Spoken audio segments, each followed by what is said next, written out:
So today, inshallah, we'll discuss the last part of the cryptography, the asymmetric situation. So now we are, okay, I think this is not correct. It shouldn't be classical encryption techniques. This is more the asymmetric encryption techniques. I will fix this.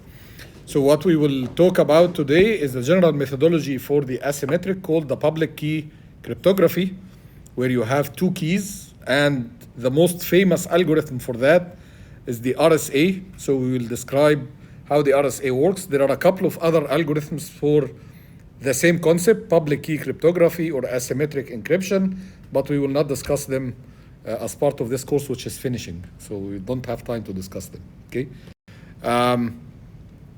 We'll start with some important terminologies. Most of them we have been through them before, but again, we'll, like it was very lightly and saying that we will study about this, we will study about this. Now we look at them in a more formal way. So asymmetric keys are two related keys, so two keys that are related to each other with some mathematical relation.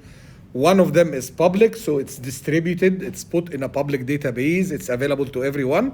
And the other is private, kept by the party that generated the two keys. So they are both generated from the same party, either a transmitter or a receiver. And we'll see later on in the algorithm when it's generated by the transmitter, when it's generated by the receiver. We'll see that later. And those two keys are related mathematically. One of them is called a public key. It's available to everyone. The other one is called private key, and it's kept at the generator side, okay? A public key certificate, alaykum assalam wa rahmatullahi wa barakatuh, is a digital document issued and digitally signed by private key of a certification authority. This is particularly important for the case where the asymmetric encryption method is used for digital signature, not for confidentiality, but rather for like authorizing a document or authenticating. So mainly for authentication, okay? Public key cryptographic algorithm is an algorithm that uses the public and private key for encryption and decryption. A public key infrastructure is like the whole thing. So the algorithm, the generation of the key, the process, the server platform, software and workstations used, and so on. So that's like an overall system that uses public-private key encryption. Yes? So Doctor, the first term and the third and the fourth one, they are general terms. Yes. But for the public key certificate, is it used like in very specific applications? It's only used for the case where you are trying to do a digital signing. And we will talk about this more? Yes. We'll talk about not the certificate itself, but we'll talk about the two applications, encryption and digital signing, because they work with the public key and private key in a different way. You will see how, okay? Okay, some misconceptions. So some people think that asymmetric key is the solution to everything. It's much better than the symmetric case, the block cipher symmetric case that we studied earlier, and it made that symmetric case obsolete. Reality, this is not the case. It suffers from possibilities of attack as well, so it's not immune. It can be attacked using brute force. It can be attacked using crypt analysis, in addition to some other ways that are specific to the design of that methodology, okay? It did not make symmetric key encryption obsolete. The main reason for that is that even though in public private key encryption or the asymmetric encryption, you eliminated the need for sharing a key, but the problem is this methodology is much slower than symmetric encryption. So what happens in reality is this methodology, when used for confidentiality, for encryption across communication system, this is what we use to exchange the symmetric key, and then we encrypt the message using a symmetric key. So this is more immune, but much slower. So we use this to share keys between communicating parties, and then after that, we use those keys to actually encrypt the message so that the transmission works in an efficient way. Okay? Yes? So the best or the optimized method is to use a hybrid. Exactly. So like depending on for the applications of, right? So you cannot say that this is the optimal for everything. For particular applications that requires high-speed secure communication, the optimal approach is to combine those. Use the asymmetric just to share the keys because they are much slower, so you share small amount of information. And then once you have shared the keys securely, you can use the symmetric encryption, which is much faster to exchange the data, right? For that particular situation. If you are to authenticate documents or to share highly sensitive information, probably this is not the optimum way to go, okay? Yeah. So it depends on the application. Yes, so it depends on the application. Okay. So where did the public key method or crypto system evolve from? Why it was developed? What was the intuition or the reason behind developing this system? Well, it evolved from trying to tackle a couple of problems which were tackled in the sense of the classical symmetric encryption.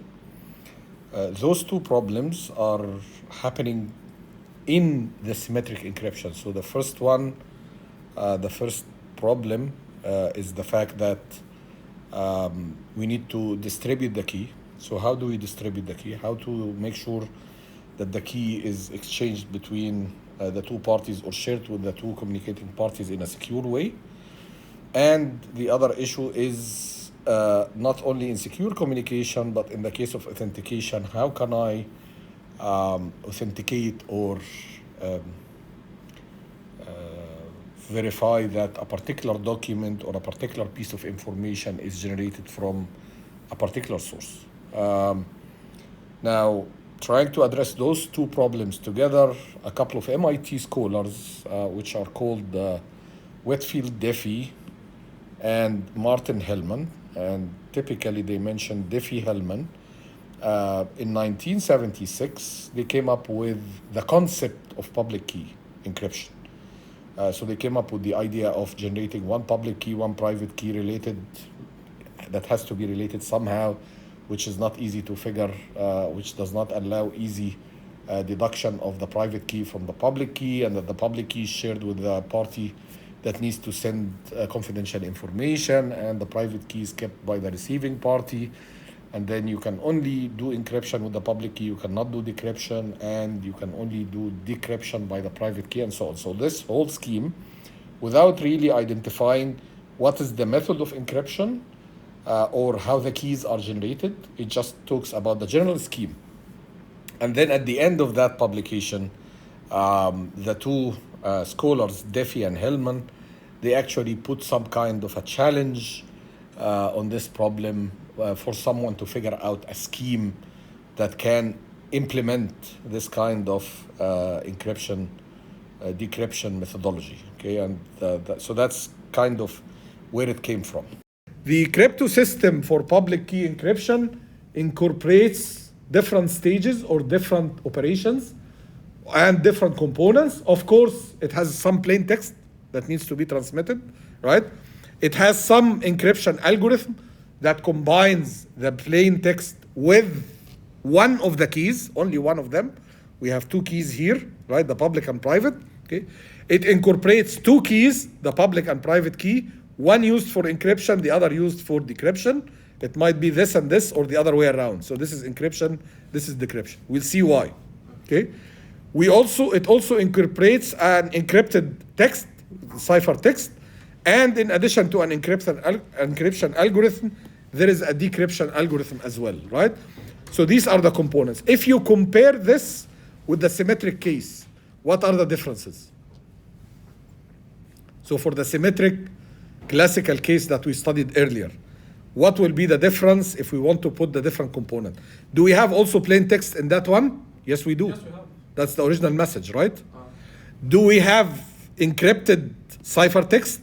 Yes, we do. Do we have encryption algorithm? Yes, we do. Do we have decryption algorithm in the classic symmetric case? Yes. What is the difference? In that case, we don't have two keys. We have only one key, and we need a key exchange mechanism, right? Here, we don't need a key exchange mechanism. It's already part of the original system as it is, okay?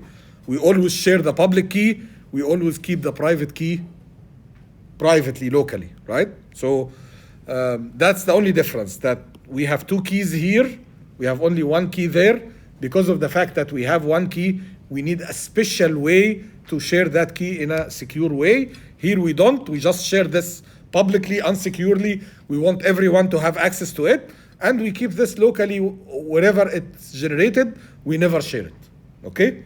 So this is the main difference in terms of the components. In terms of the operation, it's quite different, and we'll see that as we go through it.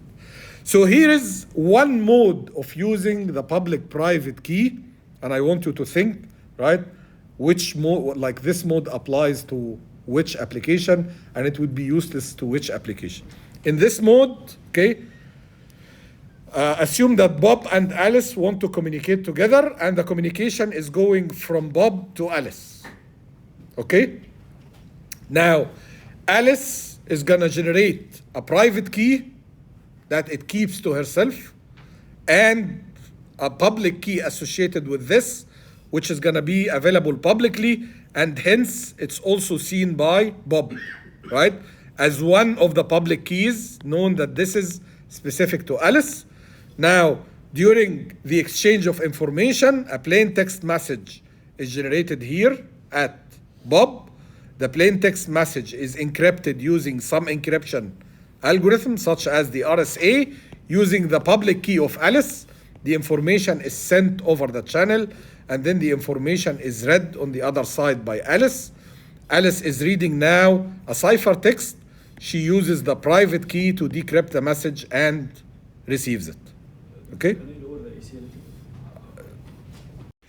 Okay? So in this case, okay, well, let's look at the other case and do the comparison. Okay? Here is another situation, the one that you see here. So Bob is sending a message to Alice again, but in this case, Bob generates two keys. One is kept private on Bob's side, and then Bob shares his own public key.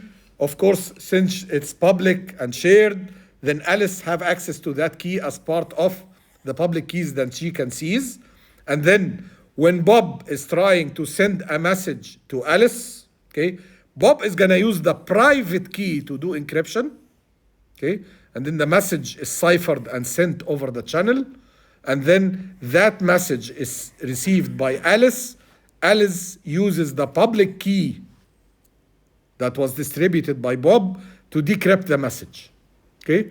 Now, compare this with the other one, the previous one. I remind you, the previous one I have, here is Bob, here is Alice. Alice generates a private key, right, and keeps it locally, okay, and distributes a public key to Bob. This is public, okay, okay, and Bob is using that public key, right, the public key that it has, to do the encryption and then send the message over the channel. The message gets to Alice. Alice uses the private key to decrypt the message. Okay? Here, the transmitter is generating the public and private key. The transmitter is sharing, of course, the public key to the receiver. The transmitter encrypts using its own private key, right? And then the receiver, who has access to the public key, which is distributed to everyone, can decrypt the message and retrieve the original one. Do you think this setup will be useful for protecting your information, or this setup will be useful for protecting your information from an attacker?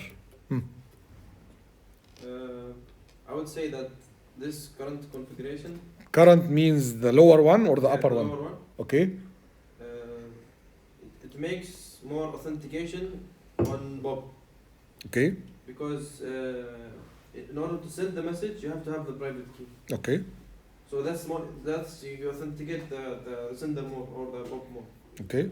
And the other application is the opposite. Which so means so opposite means what? So you authenticate the person who is receiving the message. So can okay. actually decrypt. So my question here is, which one of those two setups is useful for protecting your information from an eavesdropper attacker, First or second? The second. I think the upper. So you said the second. We'll come back to that, huh? I think the top one.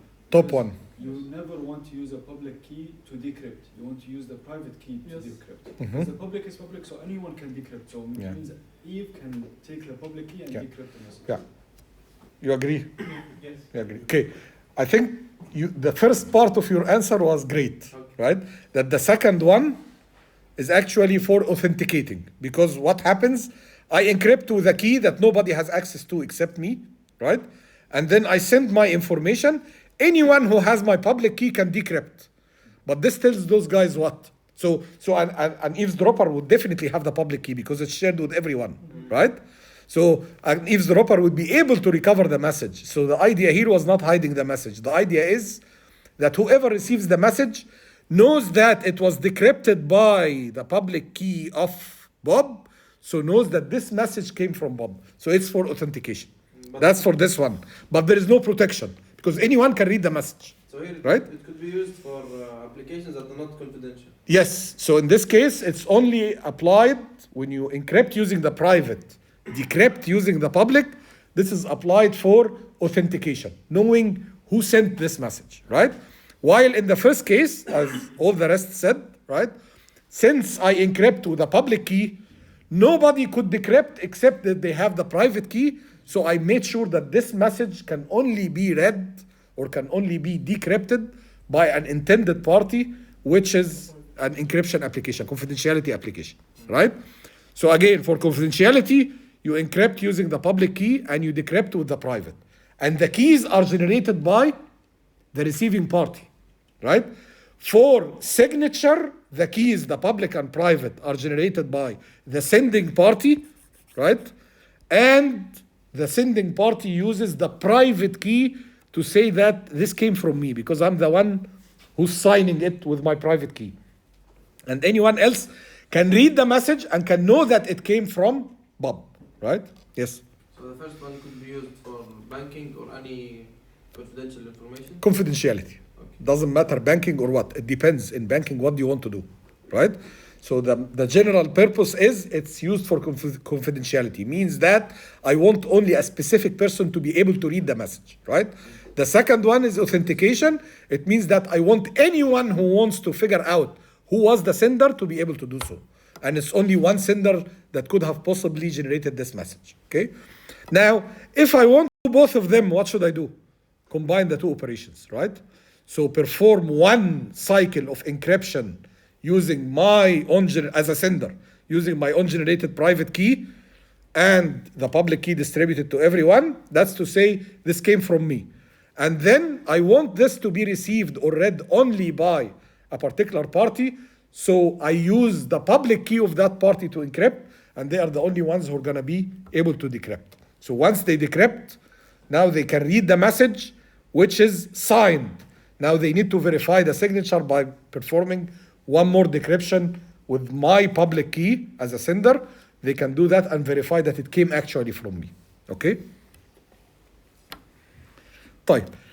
Here it's just some comparison between the public key encryption methodology and the classical, the conventional, the single symmetric shared key encryption decryption. I will leave this for you to read. There is not much to describe about it.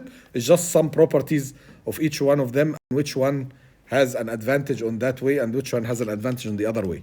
Here is the public key crypto system when it's used for confidentiality. That's kind of an elaboration of the diagram that we have seen a couple of slides ago.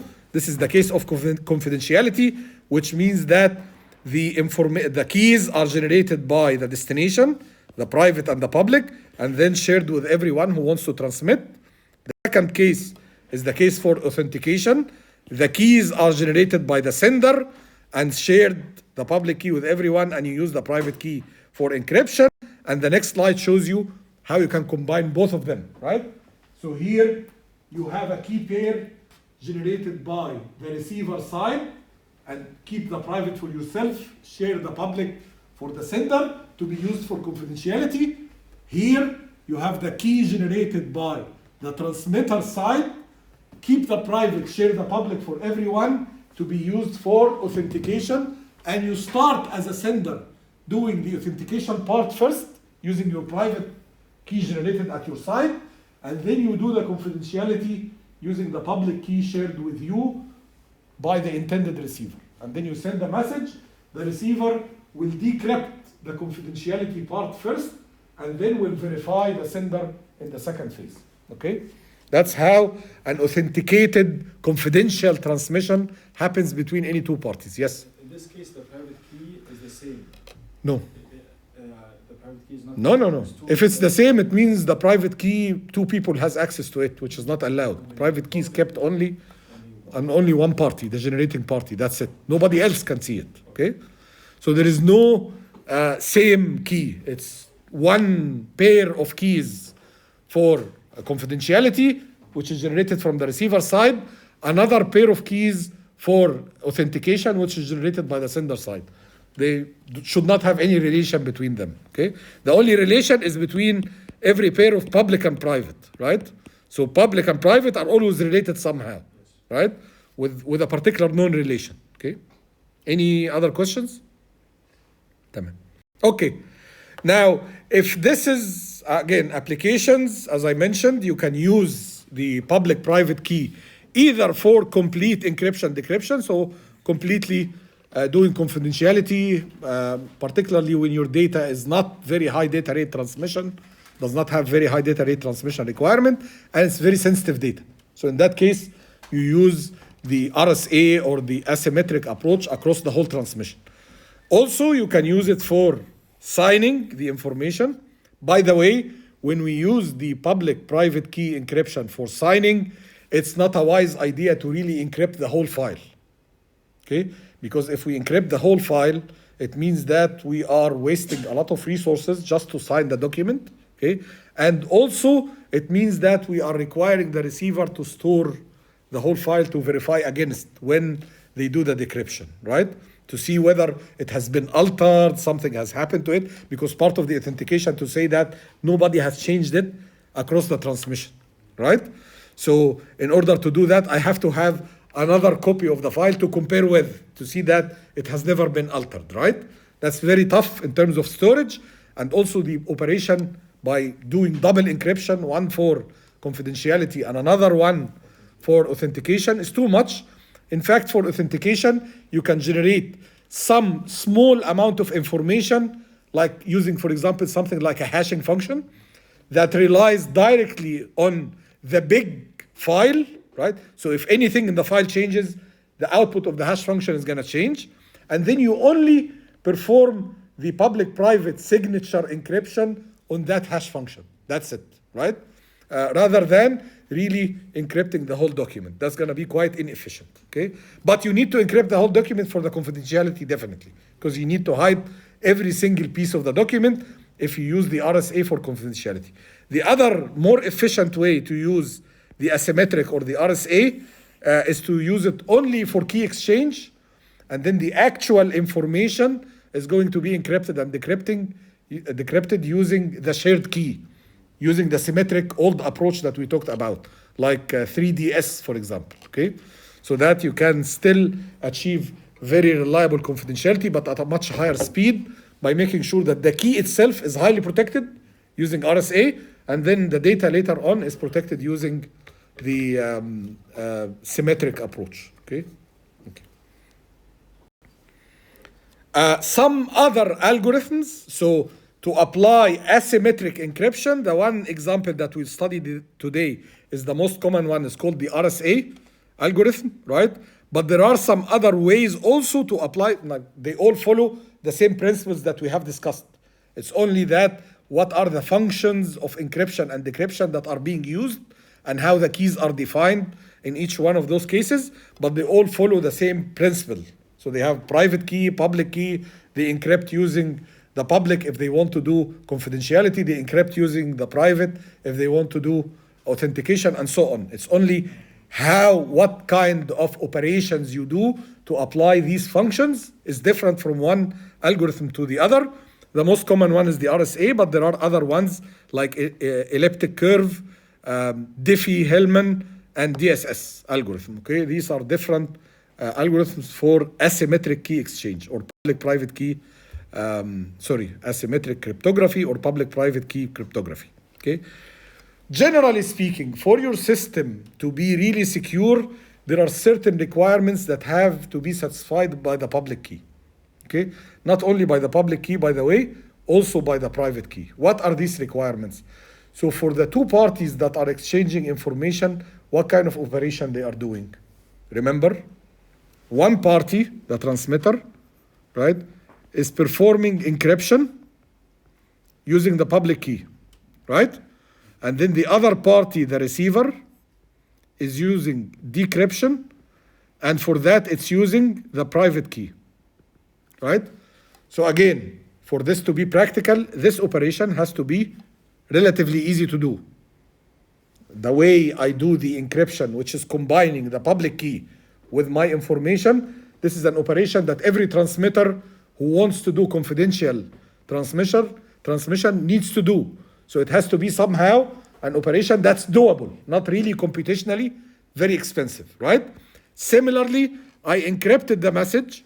I want the message to be somehow easily decrypted by the intended party, the one who has the private key. So this operation also needs to be relatively easy, right? Not only that, this guy is gonna generate both the public key and the private key, right? That's for the confidentiality application. So it must be also easy somehow for a single party to generate those key pairs together at the same time. Okay? Okay. Now, this is in terms of being able to transmit, receive, read the information, generate the keys, right? Now, there is another thing, another aspect that you have to look at, which is what do you want to protect against? You want to protect against any eavesdropper, right? An eavesdropper will have access to what? So if I have an eavesdropper, an attacker here, he or she will have an access to what? Number one, the public key, right? Number two, the ciphertext, right? The encrypted information, right? Now, given that I have those two, I have access to, and of course, we always assume that in any encryption method, the algorithm itself is known. The algorithm is not hidden. Some information is hidden, but not the algorithm, right? So the attacker will also know if you are using RSA, they know the RSA algorithm because it's published in standards, right? So they know how the algorithm works. Okay. Where is the only protection element here is the private key, right? So it must be that knowing the public key, knowing the ciphertext, it's still very difficult to calculate the private key. That's number one. And number two, it's very difficult to decrypt without the private key, right? So if the encryption itself is very weak and I can decrypt without the key, then there is no need for me to find the key, right? So it should be very difficult to calculate plain text from ciphertext and public key. Yes, right? And it should be very difficult to calculate private key from public key and ciphertext, right? So the ideas here is the key requirements are such that the encryption using the public key is an easy operation. But aren't they the same? What? Like finding the public key or encrypting it without the private key, sorry. Finding the private key or decrypting it without the private key. No, they are two different things. Because one of them says that if I know the public key, right, it's going to be very difficult for me to calculate. We know that the public and private are related, right? So if I know the public key, which is everyone knows, the computational operation to figure out the private key is very complicated, regardless of the text ongoing, right? Now, the other thing says that if I have some ciphertext, the encryption operation itself with the public key is somehow an irreversible operation, except if I have the private key. Because if it is reversible some other way, there is no need for the private key, right? So they are two specs that are slightly different from each other. They don't specify the exact same thing, okay? Okay. Now, this is more listed in, some extra requirement that we see here that you can encrypt using the private, decrypt using the public, or the other way around, is not strictly a requirement in any public-private encryption method. It's only strictly required if you want to use the same pair of keys for both. I mean, if you want to use the same method, not pair of keys, for both encryption and signature or verification, right? In that case, it should be that the two keys allows you to encrypt using any one of them and decrypt using the other. But not always the case. It might be that you design public-private key only for confidentiality. So in that case, you always assume that encryption is going to be performed by public, decryption is going to be performed by private. Or you can design one public-private key algorithm which is only dedicated for authentication. In that case, you always assume that encryption is going to happen by private key, decryption is going to happen by public key, right? If you want a generalized method that works for both, then you add this requirement that if you use this key or the other, the operation is always doable. You can encrypt using any one as your encryption key, then you can decrypt using the other one as your decryption key, okay? Okay. The summary of that requirement is that you get into some technical wording or technical description that says that you need something called a trapdoor one-way function, which is the function of encryption, right?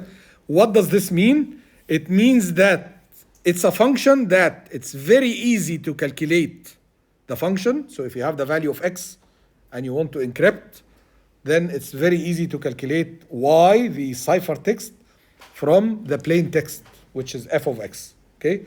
That y, the output of the cipher, is a function of the plain text, f of x. But if you have the cipher itself, y, and you want to reverse the operation to figure out the plain text, this calculation is quite infeasible, right? This is from the second requirement, that seeing only the ciphertext, it's very difficult to recover the plain text, okay? From the ciphertext only, and the public key, of course, okay? Now, the trapdoor one-way function, okay, has extra requirement to allow decryption using private key. That extra requirement says that, again, easy to calculate y, okay, the encryption from the plain text, the ciphertext from the plain text, and knowing the key. So if I know x and k, it's easy to calculate y, okay? It's also very difficult to calculate x if you know y and k, okay? It's very difficult to calculate this only if k and y are known. It's very easy to calculate x, the original one, from y if you know k, but k here is the private key. The private key, right? While k here is the public key, okay? And if you don't know the private key, then calculating this to find out x is very difficult, okay? So again, the extra information is not, in general, it's not this way, because if it was in general this way, it means you can never decrypt, right? The more specific situation is you can calculate the inverse, but only under a particular key, which is the private key. And that is easily calculatable. If you don't know that private key, then reversing the operation is impossible, okay? Even with the public key, by the way, okay? What if you have both the encrypted and the non-encrypted, x and y? Will you be able to get the inverse of k, which is the No, key? no. Because in that case, if you have both of them, then it's going to be easy for you to calculate the public key, which you already have. So it's useless in that case. Yeah, so the plain text ciphertext doesn't work much for this case, right? Because you already know how the ciphertext was generated from the plain text. But it will not give you hints regarding the private key? As far as I know, no. It's not one of the vulnerabilities of the public key encryption system, okay?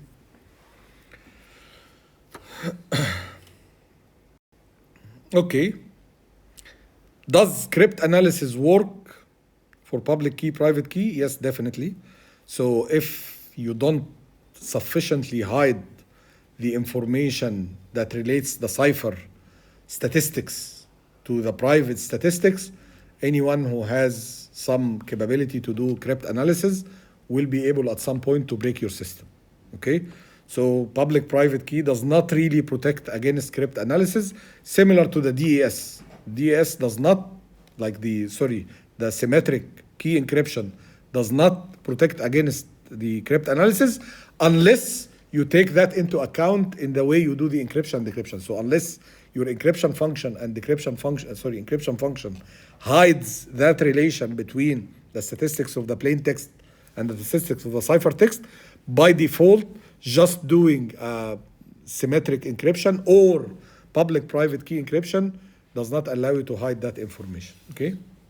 Again, how do you hide that information, or how do you make your public private key cryptography works nicely?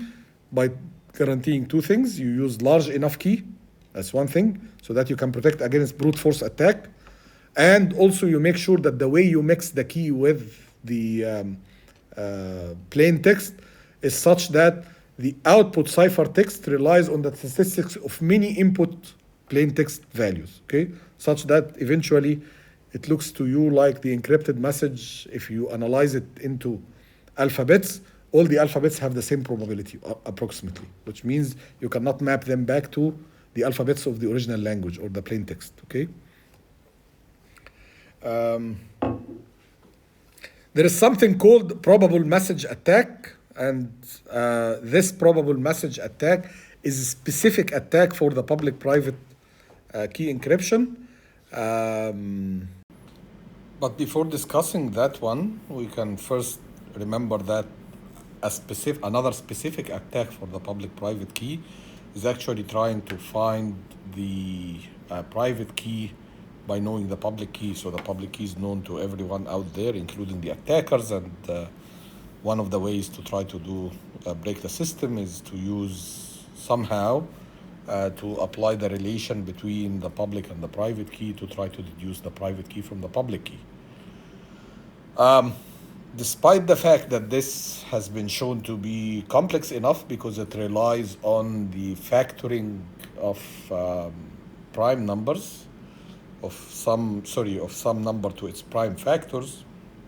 However, there is no mathematical proof actually to show that this infeasibility or this complexity is always true. There might be a different angle of attack, like looking at the problem in a completely different way rather than trying to factor some number to its prime numbers and then accordingly break down the system. But so far this has not been happening. This did not happen yet. But at the same time, there is no solid, complete mathematical proof to say that you have to go through that process to find the private key from the public key. So that's something that might happen in the future. Going back to the probable message attack, the probable message attack works kind of in a reverse operation. So knowing the fact that you know the public key, you know the ciphertext, which is the result of crypting the plain text with the public key, and you know the function of encryption. So how about trying to generate the message itself? So now you are no longer interested in finding out keys, but you are interested in finding out this particular message which is being transmitted over the channel. And the way to do that is to start something similar to a brute force attack, but probably in that case you have some information about what kind of messages should be going on right now, or the nature of the messages, so your search space is smaller, and then you try to generate those probable messages, and each one of them you cipher it or you encrypt it using the public key with the encryption function, and you see if it's equal to the one you captured, the one ciphertext that you captured from the channel. And when the equality happens, you know that that message that you generated as a plain text from your brute force or probable attack is the one being transmitted on the channel. Again, it's only efficient if you want to figure out a single message, and if only you can limit the space of messages and make it smaller somehow. Okay. Now let's discuss the RSA, which is one algorithm that applies or implements the public-private key encryption. The specific thing about the RSA, again, those are the they are MIT scholars. Yarhamkumullah. These are 3 MIT scholars who are, you can figure out from the names, okay? And they designed this encryption method in 1977. And by the way, before that, there was a key paper by some other scholars who are, I don't remember the names right now. It was in the slides, a few slides ago, who came up with the idea that a public-private key encryption can be applied, right? So the whole conceptual idea, without coming up with an algorithm that implements that idea. And at the end of that paper, they put a challenge for someone to figure out an algorithm. A few years later, I think it was like only a couple of years. So those guys, they published either in 74 or 75. And then a couple of years later, this group of MIT scholars came up with the RSA, which is an implementation of public-private key. So they stole the original paper? No, they didn't. They came as a response to the challenge in that paper, They okay? figured out an algorithm to make a private key. Sorry?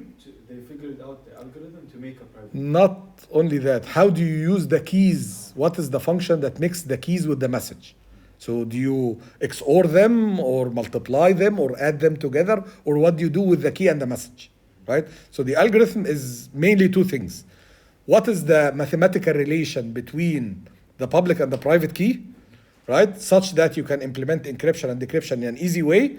And what is the mathematical operation or the function that mixes the key with the message to produce the ciphertext, and then later on mixes the private key with the message to produce the plain text from the ciphertext, okay?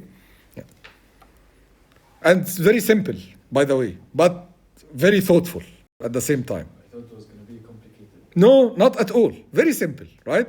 So you see, they just resorted to, of course, mod operations, okay? So modular arithmetic, and they just resorted to raising your message to the exponential, which is the key. So the encryption key is here, and the message is here. If you want to combine them, you take your message as a set of bits or as a value, right? And then you raise it to the power of the key, the encryption, the public key, E, right? And the result, mod some predefined N, is going to be your ciphertext, right? And then to recover the original message, you take the ciphertext, you raise it to another power, which is the value of the private key. Supposedly, if you design the public key and the private key together, they should cancel each other when you do this operation, right? Which means that the relation between those 2 guys is what? 1 over the other. Yes, one of them is the mathematical inverse of the multiplicative index of the other one, right? And all of that base operation is mod n. We will see later on that when it comes to the relation between those 2 guys, in order for them to satisfy that they are achieving this property, it has to be that E times D is equal or congruent to 1, but in this case, mod phi n. Remember what's phi n? The Euler-Tauschent function of the number n, right? Which is what? The number of integers smaller than n that are relatively prime with n. Tamam? We need review, inshallah. Of course, you do. I told you at that time that we study number theory to understand some of the encryption-decryption methods, right? Yes. Doctor, I know my question seems a bit far, but when you did communication, it's very similar to the method when you do RF up or when you do like modulate to a certain frequency. So are these 2 related? Because they also multiply to the power of frequency component. Yeah, it's a nice abstraction and or analogy, but I don't think they are that much related. At least I cannot figure out. I know the analogy looks nice, but I don't know if there is a physical meaning behind the analogy. I don't know, frankly speaking. So I don't want to dismiss it, but I cannot figure out if there is a relation. Okay. Okay, now we can see that, and we will investigate this a little bit in very abstract way, that the operation of encryption and decryption are relatively easy, right? Because simply you just need to take a number, raise it to the power of the other number, which is something from a calculation point of view relatively easy. It's not very easy, especially when we deal with modular arithmetic and larger numbers, okay? However, there are methods to make this very computationally efficient, okay? Raising to the power. Still, it's easier than the other operations required to break this system, okay? And in both cases, encryption and decryption, the operation is the same, just taking some number, raising it to some power, and calculate the result mod a particular number n, right? So in modular arithmetic of size n. Yes? Doctor, if encryption or decryption is just multiplying to the power. مش multiplying, raising to the power. Raising to the power. Why not we can use the same key for encryption and decryption? Why do we have to change or to add certain requirements to get to that? First of all, if we use the same key, then this means we don't have two keys, one public and one private, which means we go back to symmetric. No, but not only that, if it's the same key and you raise to the power and then you raise to the power again, you will never recover the original. X to the power 2 and then to the power 2 will never get you X. So power 1 Right? or 2. Yeah, so that's the inverse, right? If you have the public key, you can figure out the... No, because calculating the inverse mod phi n is very difficult. We'll see why. Oh, okay, that's the Okay, so where is the protection here is that if you know E, which is the case because that's a public key, it's very difficult to calculate D, which is equal to, don't forget, E to the minus 1. The fact is, it's not just because it's the inverse, it's because it's mod phi of n. So this says that typically, when we do the public key, we share E and N. We need to know between the transmitter and the receiver, we are working mod what, right, to do our calculations. So the party, which is in this case for encryption or confidentiality, the party that's generating the key, which is the receiver, generates E and D and also N. It decides what N to be used, right? And then it shares the E and the N with everyone else as a public key, and it keeps to itself the D, which has been... Are you explaining now how to get the private key? I will explain. Yeah, okay? I didn't explain yet. I thought this was a part. I will explain the process itself, how it works to achieve, like by just general description like this, still it doesn't look like there is some advantage to me as a transmitter to generate E and D, because if I say, okay, I will generate D as an arbitrary number, now I need to calculate its inverse, right? Yeah, so why the calculation of the inverse is easier for me as opposed to someone else if both of us know N and E or N and D, right? Why it's easier for me and not easier? The fact is, it's easier because knowing N does not make it easy to figure out phi of N. Especially if it's Right? large numbers. If it's a large number. Of course, in all of this, you have to deal with larger numbers, otherwise it becomes trivial to break down the system, right? So knowing N, the calculation of phi of N is not easy at all, right?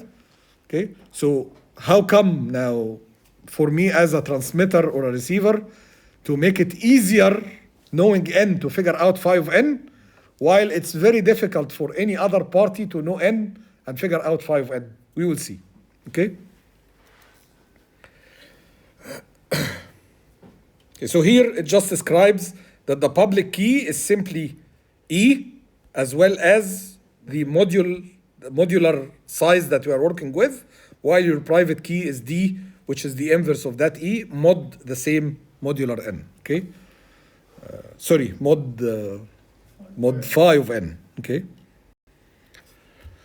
So, okay, now we know that how the encryption happens, how the decryption happens, the relation between E and D.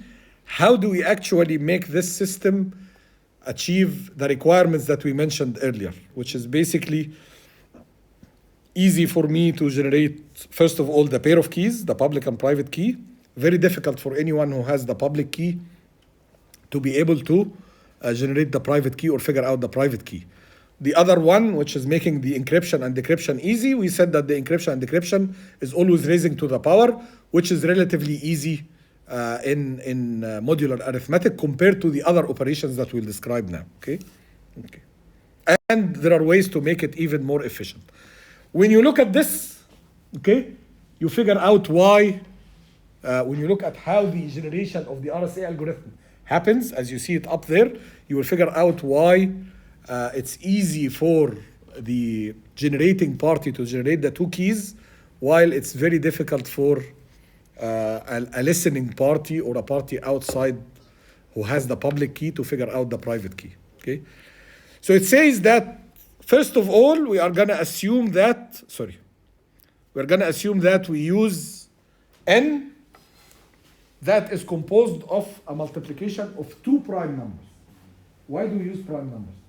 So you don't get the roots? La, because phi of n for prime numbers is well known. If the prime number has a value p, Yes. phi of n for that prime number, I don't need to search and figure out how many numbers are less than that number that are relatively prime. It's always p minus 1. Okay? So why don't we use a single prime number? Because we share that number, right? So if we share the n, if n is generated from a single prime number and we share it with everyone, then that everyone should know that the phi of n is p minus 1, right? Now, if we combine two prime numbers multiplied together to compose n, and especially if we use a very large n, which means two very large prime numbers, right? Then the operation for someone on the other side to figure out phi of n from n becomes one of two things. Either a tedious search operation, so you go down from n and you count down all the way and test in every single case whether the number that you get is relatively prime or not until you reach 1, right? And that's a very tedious operation, requires a lot of calculation for a large number. Or to figure out, to analyze a large number into its prime factors, p and q, which is again, if you do the math, and we are not trained to do that in terms of complexity, you will find that they are almost equivalent in terms of the number of steps that you have to go through. So those two operations, either analyzing a number n to its two prime factors, or going through a number n going down until you figure out phi of n of that number, they are equally complicated operations that requires a lot of calculations for larger values of n. Okay? Me as the sender, the one who generates the key, I already generate p and q, right? And which means that I already know phi of n. Because phi of n in that case is going to be simply p minus 1 multiplied by q minus 1. Right? That's simply my phi of n. Okay? Because for a single prime number, phi is the prime number minus 1, and there is a small mathematical proof that comes as an exercise, but we didn't study that in chapter 2, that allows you to actually prove that if my number is composed of two prime factors, right, p and q, then the phi n of that is simply p minus 1 multiplied by q minus 1. Okay? So it's easy to figure it out. Like for every single value here, you have a corresponding, and then you do the correspondence, you find out that it's going to be easy to drive this, but we are not going to do it. Okay? So just knowing that the p and the q by generating them, then simply I can figure out phi of n. If I know phi of n, what can I do? I can calculate the inverse, right? In that case, it becomes much easier, or it's relatively easy operation to calculate the inverse as soon as we know phi of n, right? For someone else who doesn't know phi of n, it's very complicated to calculate phi of n. If they manage to calculate phi of n, it's going to be easy for them to figure out the private key from the public key. So the key protection point here is that generation of n such that it's very difficult to figure out phi of n at anyone except the one who generated it. Okay? That's the key element of protection in this system. Yes? Can't you make a dictionary of all of the combinations of P and Q, and P and Q are prime numbers, and then have the dictionary of the 5 n's? Yeah, but It will be very It's- big, but it's because not- you already know all of It's the- not very big. It will be extremely big. It's not really something scalable. And then it becomes an issue of searching inside it. Yeah. If something becomes huge, searching inside it by itself becomes very difficult. And we are talking really like tens to the powers of tens, right? Which is going to be from a storage point of view very, very difficult to manage. Okay. Yeah. So we get into back to brute force. Yes, exactly. So we end up doing something very similar to brute force. I mean, you can always do that, right? One attack here is I know the public key, right? So I know one part of this, right? And then it becomes, Also, a straight up brute force also can be. yeah, that's what we're talking about. So I know the public key, so I will keep raising to powers of brute force until it comes back as a plain message, right? So that's a brute force attack. That's, as you said, it's the same as searching for the other, the inverse, right? It's again, it's a brute force attack and so on. Okay. So, anyways, what I was, yeah. So that's how you do the operation. You start from the transmitter side. You come up with two prime numbers. They cannot be equal, of course, because if they're equal, you lose the whole thing, right? It becomes a square, and that's easy to figure out by anyone. So you search for two prime numbers. They have to be large enough so that finding the factors or factoring them back is a very tedious operation. And then you multiply them, you generate n, you share n with everyone, right? And then your private key, E, is simply generated using this operation. The only requirement on the private key E is that it has to be relatively prime to n. Okay? So it should not have any greatest common divisor with n, which means that it should not include any one of the two prime numbers. Otherwise, you broke the whole system, right? And then once you find one, and also E has to be large enough. If it's a small number, there are ways to break this system in an easier way, in a more efficient way. Okay? And then once you figured out E, you calculate D, which is given by D multiplied by e to the minus 1, right?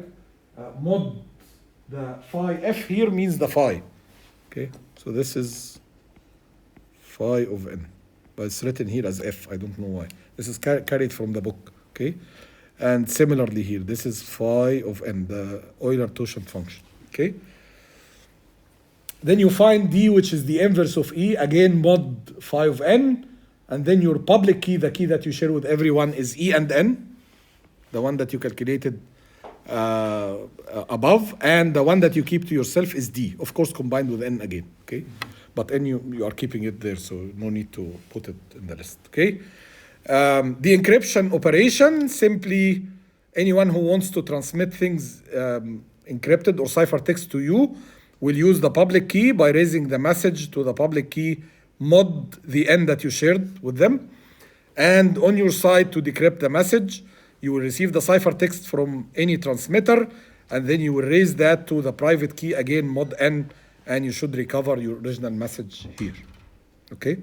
So the decryption is just raising to the power, as we mentioned, using a public key by the sender, private key by the receiver. This is how the algorithm works. Okay? Where does the main protection comes from? That you choose this n such that calculating phi of n is very complicated. One easy way to do it, which is suggested by the RSA algorithm, is to pick two prime numbers that are large enough, you multiply them together, and that's your n. For you, the phi of n is very easy to calculate because you know the two factors, the two prime factors of that n. For anyone else, they have no idea. They need to factor down the n into its prime factors to figure out the phi of n. Or search exhaustively for phi of n, which is again as complicated as the factoring problem. Okay. Here is an example. So you have plain text 88. You used the method that we mentioned earlier. So let me try to figure out the numbers with you. So this is n, right? Can anyone figure out the phi of n in this case, or basically the two prime factors of n? لا by trial and error كده ولا حاجة. Maybe 13. 13 and 1, 13 and 7, yeah, I don't think so. Try dividing it by 13 كده, see what's gonna be the other factor if it divides by 13. It was in a slide but I removed it. So 14 point something. لا 13 point something يبقى not correct. Try 11, لا 11 لا. Not 11. 17. Yeah, and the other one. So two factors, right? 187 is 17 times what? 11. Yeah, 17. Times 11? Okay. Okay. So you have a plain text. So you have 17. This is P, for example, and your Q is 11, right? And then your N is equal to 187, right? What's going to be your phi N?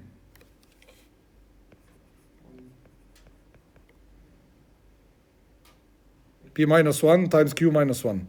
So it's 16 times 10, right? So it's 160, right? Okay. Now the operations. In order to generate your E, you can... Sorry? How do you do that? Phi? Yeah, 5 10. Phi of N for an N which is equal to P times Q. The corresponding phi of N is simply P minus 1 times Q minus 1. Right? That we had it in the previous, okay? So 16 times 10, which is 160, okay? So now you pick, for example, your public key to be 7, right? Remember, the relation between public key and private key is based on this, not based on N, based on phi of N, right? So if you pick that one to be 7, then the corresponding inverse, so the E is equal to 7, and the D, which is your private key, is supposed to be E minus 1 mod 160, right? So it's supposed to be 7 to the power minus 1 mod 160, which means, I mean, without going and calculating it, because calculating it is also a little bit difficult, it's not very easy, but try the 23. If you multiply 23 by 7, what's going to be the result? It's supposed to be 1 mod 160. 161, which is 1 mod 60. So if you calculate 7 times 23, if this is the inverse of this, then this result should be equal to 1, and we are doing this mod 160. Is this true? Yes, it is, because when you did it, it's 161. 161 is equal to 1 mod 160, right? So we know now that this is the inverse of this. And we chose one of them arbitrarily. It can be chosen like you choose the public key. It was correct, the 17 and 11, right? So yes? It was Yeah, it's correct. Okay. So what I was saying. So we choose the 7 arbitrarily under only one condition, that it's not only big enough. Because here we are dealing anyways with small. Yeah, it's not one of the P and Q. It's also relatively prime to 160. It does not have a common factor with 160. Okay, so you choose this such that it doesn't have any common divisor with 160. And then once you choose this, you calculate the other. Why it has to be relatively prime to 160, by the way, is 7. Why? Bardo. If you go back when we studied the inverse, the multiplicative inverse, we said that the only case where you have guaranteed multiplicative inverse to every number, right, mod n, is if that number is relatively prime to the mod, yes. the base. Otherwise, it can't have. Otherwise, we might have some multiplicative inverses and some do not exist, right? راجعوا الكلام ده. Anyways, so the operation here, take the number, raise it to the power of your public key. Now you do the encryption and you do this operation mod n, mod 187, right? The result is going to be 11. This is the ciphertext that you would send. Only the party that has the private key 23 is going to be able to take this ciphertext, raise it to the power of the private key, mod n, the same n, and recover the original message 88. Anyone else who's gonna do this operation without the correct key, they will end up with some different number here. They will not end up with the original message. Okay? Yes. But the number of relatively prime numbers that correspond to 160 are limited, right? Hmm? Not, how many relatively prime numbers does 160 have? They are unlimited. But 160 is a very small number. Okay. When I mean, you pick something, you pick really we big could one. break it because it's only 187. Sorry? We could.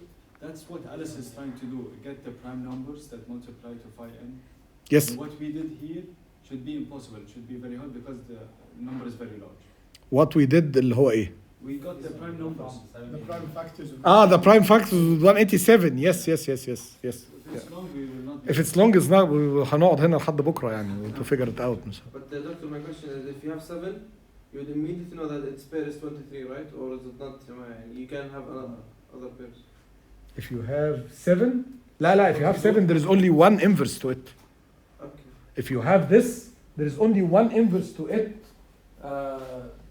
on the mod 160. Isn't that a vulnerability? Because No. if you have the If there is no one inverse, then it means that actually, if you have more than one inverse, it means it's easier to calculate the inverse, right? yes. If it's only one, it's more difficult because it's a unique among all the possibilities. Yes. Keep in mind that nobody knows 160. Yes.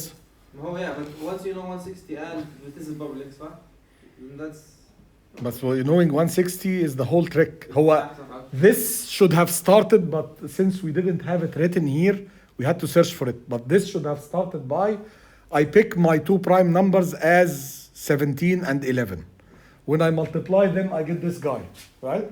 And since I know that they are 17 and 11, I can easily also get this guy without doing any analysis, right? Because I start by the two prime numbers, 17 and 11, right? Here, So now I have everything.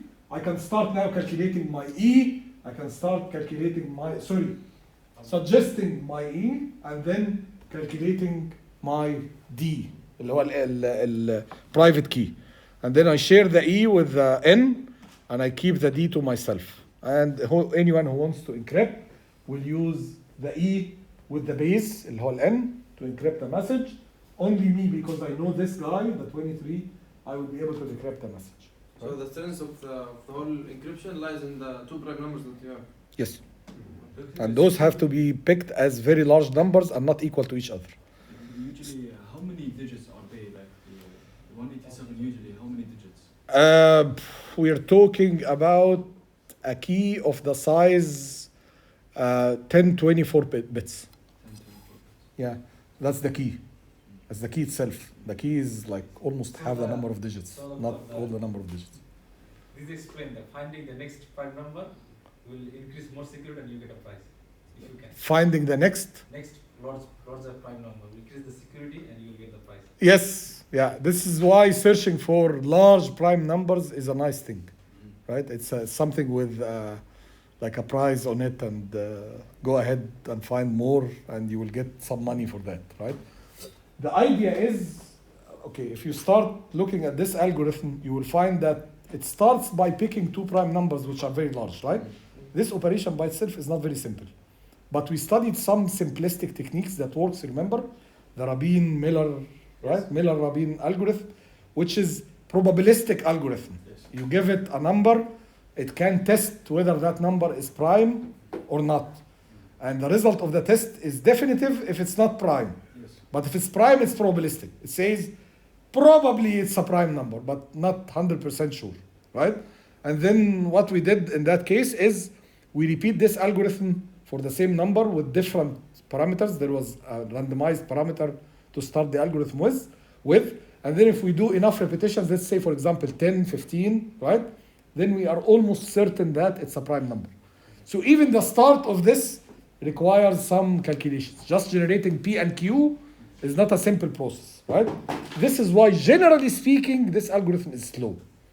So even though it's nice in terms of protecting your transmission, but it is slow. And that's why we said it's not a good idea to encrypt everything using the RSA or any of the public-private, it might be a good idea to use it to exchange very sensitive information, such as exchanging the key for asymmetric encryption, and then use symmetric for your actual encryption, right? Because if you guarantee that the key is not there, you know that the symmetric is also strong, right? Given that you use a larger key, not 56 conspiracy theory one. Yeah. And then we can use a very large key that's Exactly. harder to do in brute force. Exactly, yes. One last comment as well is to notice that calculating the inverse that I talked about here can be done actually through the extended Euclidean algorithm, the one that we discussed earlier as an extension of the Euclidean algorithm itself, the basic one used to find the greatest common divisor. The extended version of that can be used actually to find the inverse of any integer mod n, okay? And you can revisit that part in the number theory part.